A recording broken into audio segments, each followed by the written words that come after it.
Ukraine's innovations. Each new weapon could have a significant impact on Russia's ability to continue to prosecute the conflict. Ukrainian weapon production is a huge guarantee of Ukraine independence. Flamingo. Flamingo. Ukraine's Flamingo missile, 1,150 kilograms of high explosives. Vladimir Putin is much more concerned than he lets on.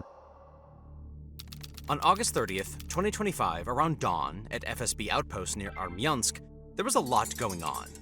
The outpost, which had been under Russian control since the start of the original invasion of Crimea back in 2014, is buzzing with activity. FSB intelligence officials are briefing army commanders on upcoming attacks and planning a mass push from Crimea into Ukrainian-held territory in the northwest, as well as drone attacks on the towns near the front line. Meanwhile, in Ukraine, like Odessa or Mykolaiv, 3 massive cruise missiles are taking off across the Black Sea. 15 minutes later, all hell breaks loose in Armyansk, with a massive blast followed by drones that level the compound. When it's all over, there is a smoking 13-meter-wide crater nearby, and nothing but the charred remains of the long-held outpost. This is the story of the Flamingo FP5, Ukraine's domestically built massive cruise missile that is about to shake up the battlefield and change the shape of the war forever. So, what happened on August 30th? The attack on Armyansk was planned to exploit a temporary gap in Russian defenses on the northern edge of Crimea, as they prepared to attack Ukrainian positions, which they assumed were holding a defensive posture. This assumption is exactly what the Ukrainians were counting on. For weeks, Ukrainian forces had been probing with drones and small strikes, gradually wearing down the radars and air defense systems that monitored the approaches to the isthmus and destroying equipment faster than it could be replaced. When the window opened, the strike was launched using 3 Flamingo missiles backed by a wave of drones. The first stage of the operation involved UJ-26 Bober drones crossing into Crimean airspace from Kherson. These drones were sent about half an hour before the first Flamingo launch at low altitude, flying in at 150 to 180 kilometers per hour and striking radar and communications around the Armyansk outpost.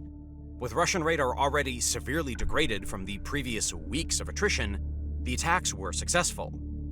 The first hit was on 96 L6 AP cheeseboard 3D acquisition radar.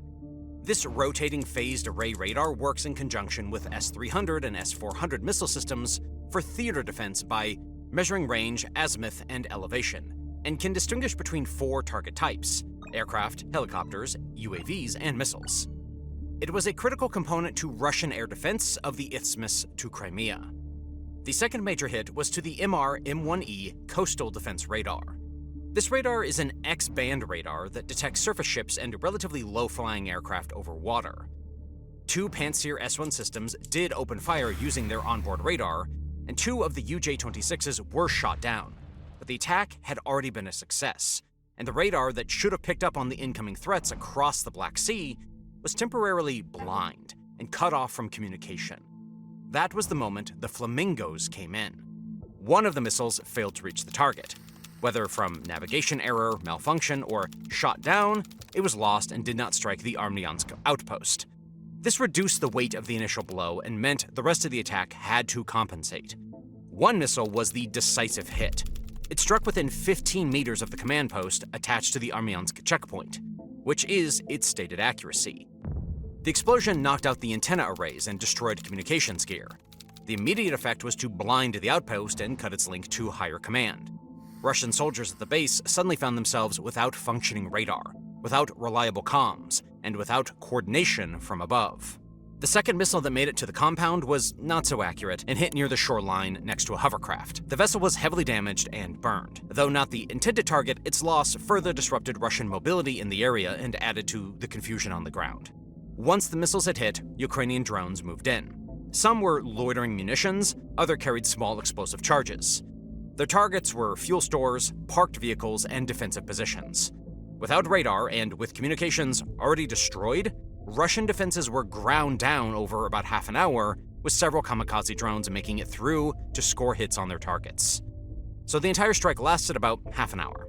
By the end, several radars were damaged, the command post destroyed, a patrol hovercraft knocked out, and large sections of the Armyansk checkpoint burning. Vehicles were abandoned, ammunition and fuel was lost, and the surviving garrison was left with no ability to see or coordinate. Astra Press, an independent Russian media source, confirmed the death of at least one Russian soldier in the attack.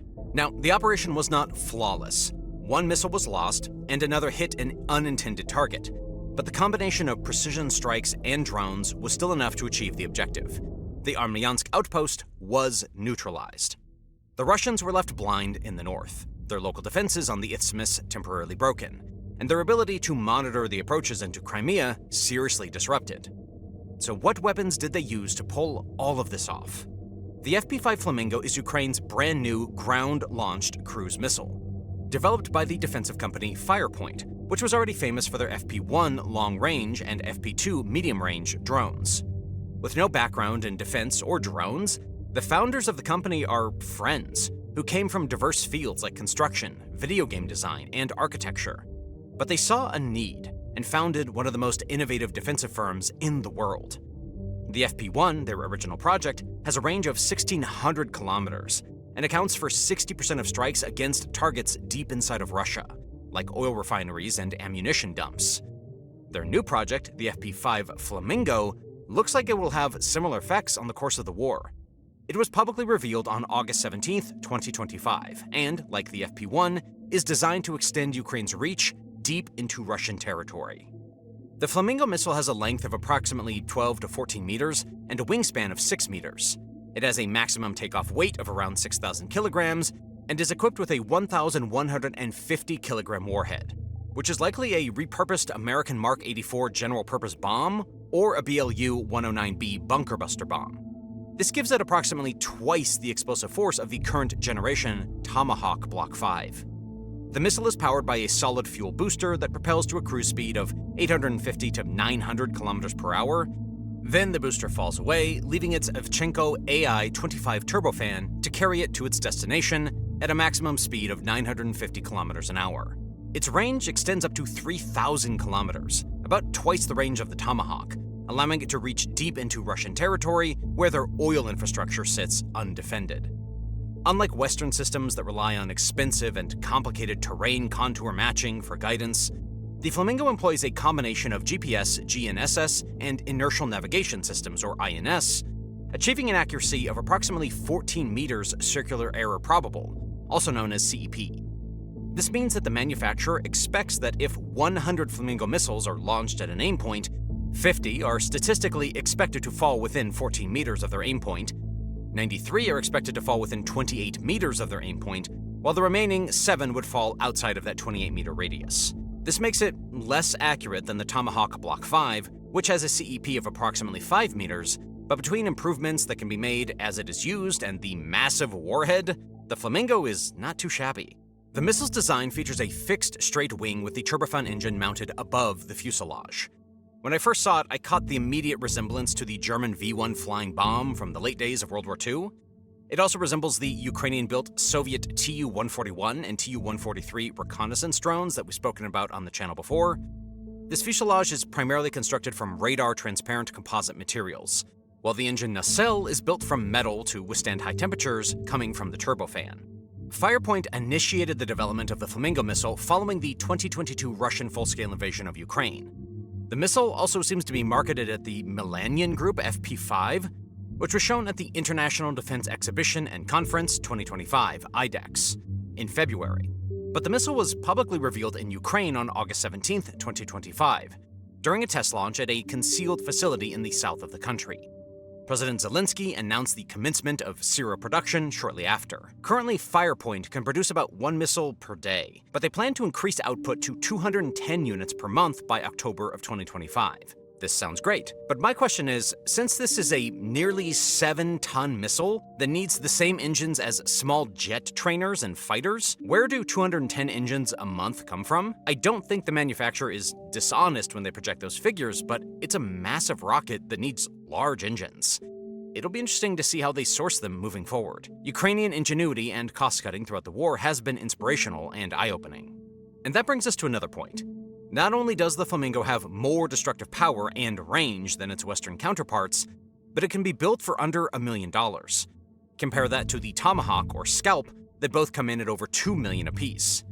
Another advantage of domestic production is that the supply will never be affected by politics, and targeting will be the decision of the Ukrainian military, not arbitrary lines enforced by foreign governments. On the business side, a subsidiary of Firepoint is also set to begin production of solid rocket fuel for the Flamingo in Denmark starting in December of 2025. This has angered the Russian government, who consider the opening of the fuel plant a hostile act and says it risks escalation.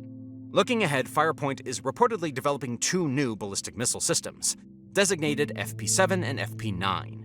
These systems are designed to ascend into high trajectories before descending on their targets, making their high terminal speeds a challenge for most air defense systems.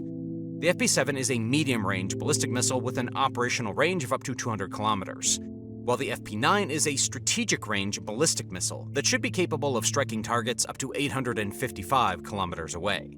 Alongside the FP5 Flamingo on the mission to take out the Armyansk command post was the UJ-26 Bober being Ukrainian for beaver. It is a Ukrainian long-range loitering munition that has been used in operations extending well beyond the front line, and it's been flying with the Ukrainian military since 2023. Public reporting and sources released by Ukrainian intelligence describe it as a purpose-built strike UAV with a design emphasis on range and payload for deep strike missions. The drone has been credited with attacks on high-value Russian targets as far away as Moscow, and footage recently released by Ukraine's main Directorate of Intelligence shows Bober strikes on radars and air defense systems all over occupied Crimea. Specifications reported in open sources vary by outlet, and by revisions made to the Bober over time. But the picture the reports paint is that the Bober is considerably larger and has longer range than the typical tactical loitering munition.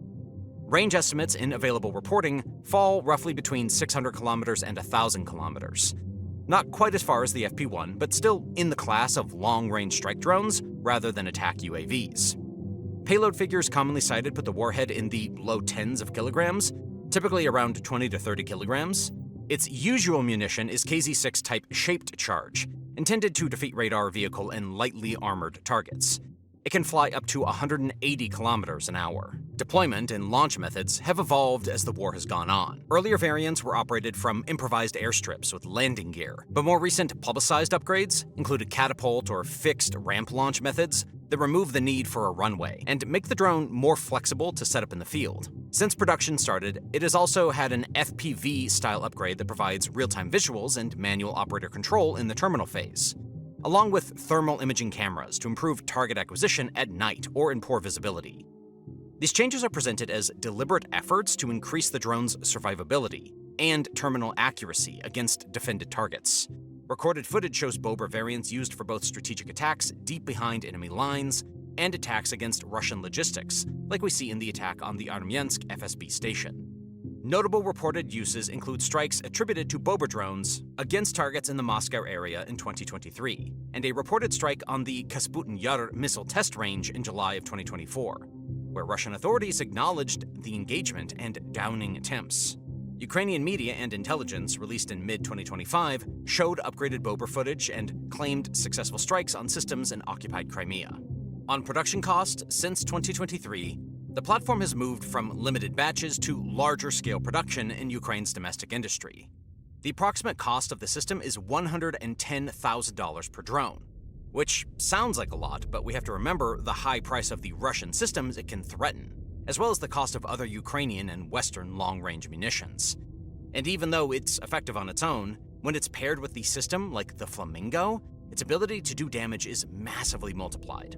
With weapons like these, Crimea, which was widely regarded as a protected Russian bastion for years after 2014, come into focus as a legitimate target. The idea that it is off-limits begins to change as Ukraine applies steady pressure against the sensors, command network, and logistics that underline Russian control. And as longer-range strike operations enter the Ukrainian inventory, the shift is not a single event like the Flamingo strike, but the effect of repeated operations that have degraded situational awareness and forced Russia to reallocate scarce defensive assets. The most visible early demonstration of this change came in September of 2023, when Ukraine struck the headquarters of the Russian Black Sea Fleet in Sevastopol with Storm Shadows and Scalp cruise missiles. Only 1 in 5 missiles hit the headquarters due to Russian air defense, but the attack damaged the fleet's command building and signaled that even highly protected naval command centers on Crimea were within reach of precision Western-supplied weapons. That strike shattered the assumption that Sevastopol, and by extension Crimea, sat beyond Ukraine's reach.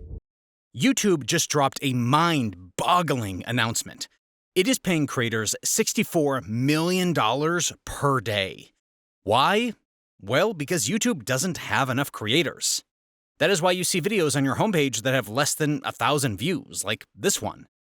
Now, of course, that doesn't mean everyone should start a channel, but if you have ever wondered about starting a YouTube channel, or a faceless YouTube channel like this one, well, now's the perfect time. YouTube is paying creators millions every day, and it's pushing newer, smaller channels now more than ever. But I'm sure many of you have questions on how to get started and how to grow a channel. We get questions in our email all the time from some of you guys.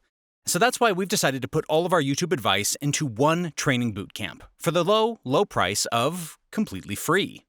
So if you're someone interested in starting your own YouTube channel, you can sign up for this bootcamp by clicking on the link in the description or on the screen.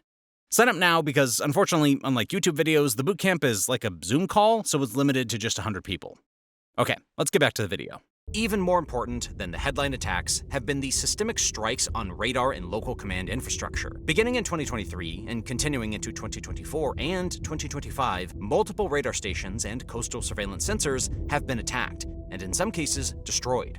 Airstrikes like this are important, not because of a single radar going dark, but because they force Russia to fill the gaps with expensive mobile assets or accept temporary blind spots. Repeated destruction of Russian equipment not only affects the kill chain that links detection to interception, but it forces Russia to choose where its equipment is most useful. If they want to keep a watch on Crimea, they must dilute their radar coverage on the front lines further to the north. Sea-launched and coastal strike systems have been a major part of widening Ukraine's reach. In April of 2022, the domestically produced Neptune missile demonstrated the potential of anti-ship systems to strike valuable targets when it sank the Moskva, which had been the flagship of the Black Sea Fleet. Since then, long-range variants of the Neptune have been used to threaten and strike maritime and ground targets in the Black Sea and Crimea approaches, complicating Russian basing and resupplying. In May of 2025, there was a massive attack on the port of Novorossiysk on the eastern shore of the Black Sea. This set a record for Ukrainian missile attacks, with Neptunes traveling up to 1,000 kilometers to reach their targets. And the ships were in Novorossiysk because the Black Sea Fleet had to evacuate Sevastopol in Crimea in 2023 after losing 4 warships to a Ukrainian cruise missile strike. Western long-range strike weapons have also altered the equation. Storm Shadow, Scalp, and similar systems provide Ukraine with precision-guided weapons, capable of hitting protected high-value targets on the Crimean Peninsula. Combined with loitering munitions and attack drones, as well as the progressive degradation of Russia's detection capability, these systems have let Kyiv target Russian equipment and facilities from distances and directions that force Russian defenses to disperse or accept coverage gaps. Like we saw with the Flamingo attack, the pattern has been to synchronize long-range drones and loitering munitions to harass or blind local sensors, followed by precision strikes to exploit the windows those disruptions created. And when long-range missile strikes can threaten Russian defense, command, logistics, and naval assets all at once, Russia must either rebuild their fixed networks, redeploy with mobile equipment, or accept that they will lose men and gear across the peninsula. The operational consequences have been profound. Damaged or intermittently available radars and observation posts reduce early warning and decision time, creating these short windows in which these precision strikes can penetrate.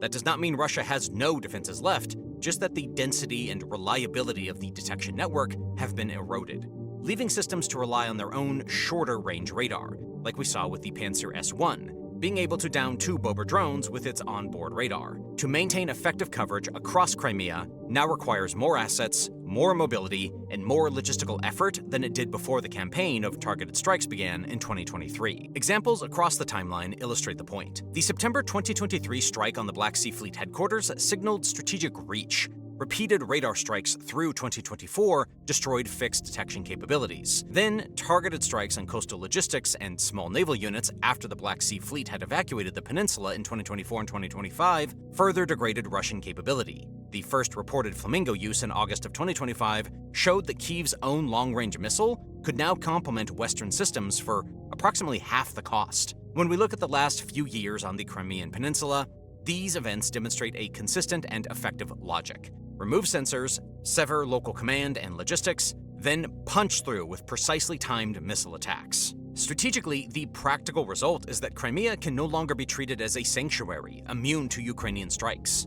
Russian commanders have to assume that long-standing assets like observation posts, radar sites, and logistics hubs are within Ukrainian reach and must be defended accordingly. This new reality puts a steady strain on Russian resources, limits attacks from the peninsula, and increases the vulnerability of the units that once supplied and prepped for combat on the peninsula under blanket sensor and air defense coverage. I doubt Ukraine will attack towards Crimea, but the current strategy of keeping the Russians on their toes from hundreds of kilometers away makes them defend a huge piece of land and divert resources from elsewhere to do it. So where does this leave us with the Flamingo attack on August 30th? I checked all the major US news sources and didn't find any mention of the attack.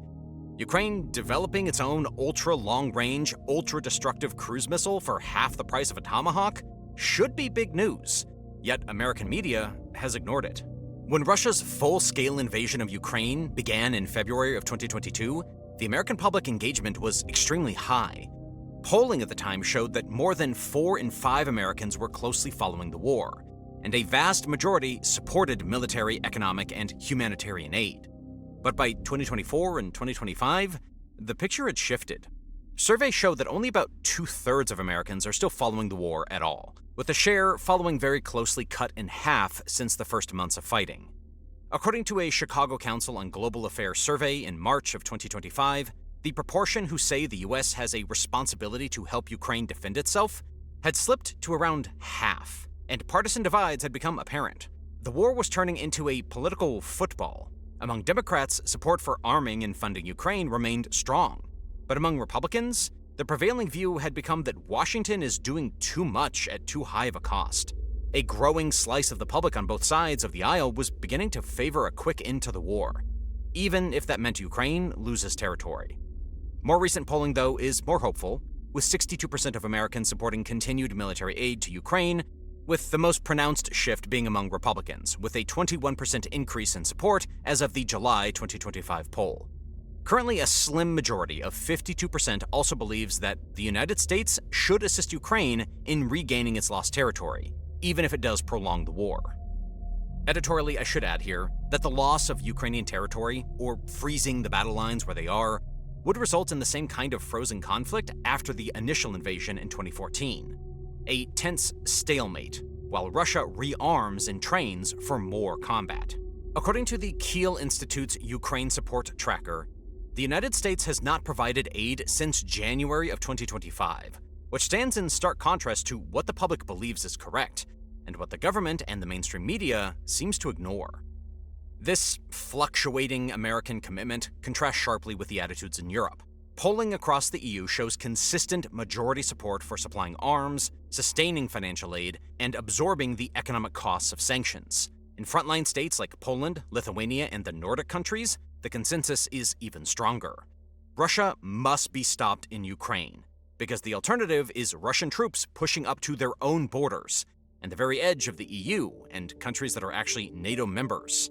We've seen the Russians poking at NATO defenses recently, with the incursion of around 20 drones into Poland on September 9th, and again on the 13th, the day the script was written. Between June and August of 2025, Germany reported 536 surveillance drone overflights, most likely from Russia, and on September 10th, an article in Euronews outlined how Russian Shadow Fleet ships in the Baltic are launching surveillance drones over NATO ships, military installations, and important civilian infrastructure in Germany and across Europe. The European public view is that the conflict is not a distant struggle, but the front line of their own security. That contrast matters, because this war is not a regional quarrel. It is the most significant act of interstate aggression in Europe since 1945. The United States allowing Russia to exhaust Ukraine and consolidate its hold would send a clear signal that borders can be changed by force, that alliances will hesitate or break apart, and that deterrence is hollow. If Ukraine is abandoned, the next test may not be years away. It could arrive in Poland, the Baltic states, or further south in Georgia, which Russia has already occupied in part since 2008. The idea that Crimea or Donbass are far-off places of limited importance ignores the simple geography that the European eastern frontier is the doorstep of NATO. A Russian victory in Ukraine would put enormous pressure on the alliance, embolden Moscow to probe elsewhere, even more than they already have, and invite other authoritarian states to draw lessons about the weakness of Western resolve. That is why the erosion of American attention and support is dangerous. Ukrainians are demonstrating that Russia's military can be held and pushed back with the right tools. European allies still understand what's at stake. The challenge now is ensuring that the United States doesn't pull defeat from the jaws of victory, looking away just as the future of the free world is being decided.